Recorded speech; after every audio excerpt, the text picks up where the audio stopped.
In the muddy hell of World War I trenches, soldiers discovered that their most reliable weapon wasn't their rifle, their bayonet, or their grenades. It was something far more sinister, a simple tool they carried for digging that became the most feared killing instrument on the Western Front. Out of all the makeshift weapons used in the Great War, none were as brutally effective as the sharpened entrenching spade. What started as a humble digging tool transformed into a weapon so deadly that soldiers would abandon their rifles to grab one instead. The story behind why this happened is far darker than most people realize, and now you're going to see exactly why.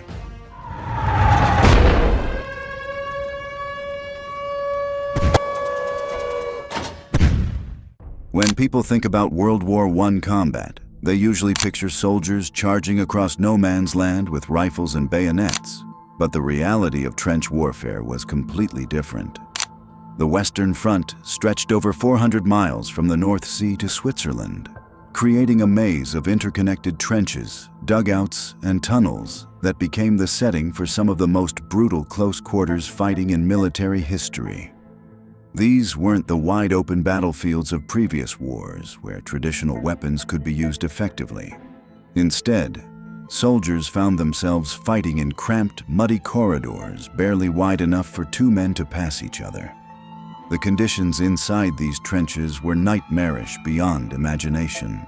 Artillery bombardments would collapse sections of the trench walls, creating even tighter spaces filled with debris, mud, and often the bodies of fallen comrades. Poison gas attacks would force soldiers to fight while wearing bulky gas masks that restricted their vision and breathing.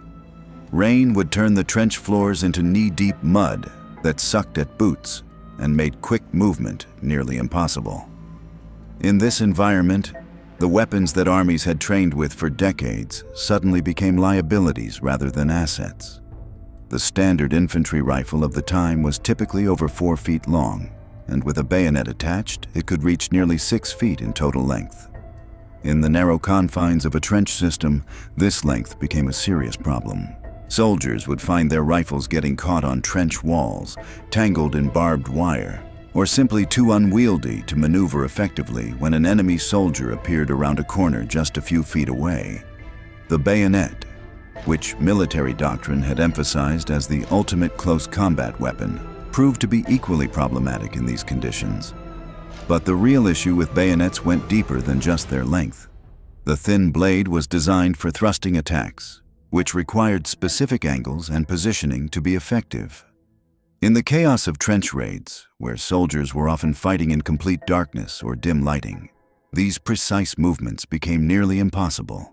Even worse, if a bayonet thrust was successful and penetrated deep into an enemy soldier, it would often become stuck in bone or equipment, leaving the attacker completely defenseless while trying to withdraw the blade. Many soldiers discovered this fatal flaw too late, finding themselves weaponless in the middle of a fight. The bayonet's design also made it vulnerable to being broken or bent during combat. The thin steel blade, while sharp, couldn't withstand the lateral forces that occurred during the desperate struggles of hand-to-hand combat. Soldiers would parry an attack or try to use the bayonet to clear obstacles, only to have the blade snap off at the base, leaving them with nothing more than an unwieldy club. This is where the entrenching spade entered the picture as something far more sinister than its original purpose suggested. Every soldier carried one of these tools as part of their standard equipment. Originally designed for digging foxholes, latrines, and defensive positions, the entrenching spade was built to be durable, compact, and effective at cutting through roots, rocks, and packed earth. It had a sturdy wooden handle about 18 inches long and a steel blade that was roughly 6 inches wide and 8 inches long. Soldiers quickly realized that this tool possessed characteristics that made it superior to traditional weapons in trench combat.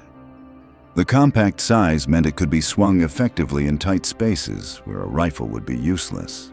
The weight distribution, with most of the mass concentrated in the steel blade, gave it devastating impact force when used as a striking weapon. But what made it truly lethal was what soldiers began doing to enhance its killing potential. Units across the Western Front started systematically sharpening the edges of their entrenching spades. Using whetstones, files, and any abrasive material they could find, soldiers would hone the blade edges to razor sharpness.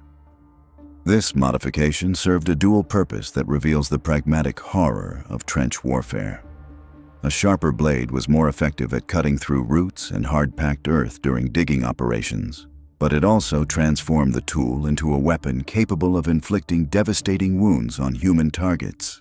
The sharpened spade could be used in multiple attack modes, making it incredibly versatile in close combat.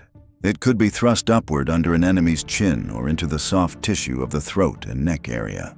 The wide blade and sharp edges made these attacks almost instantly fatal.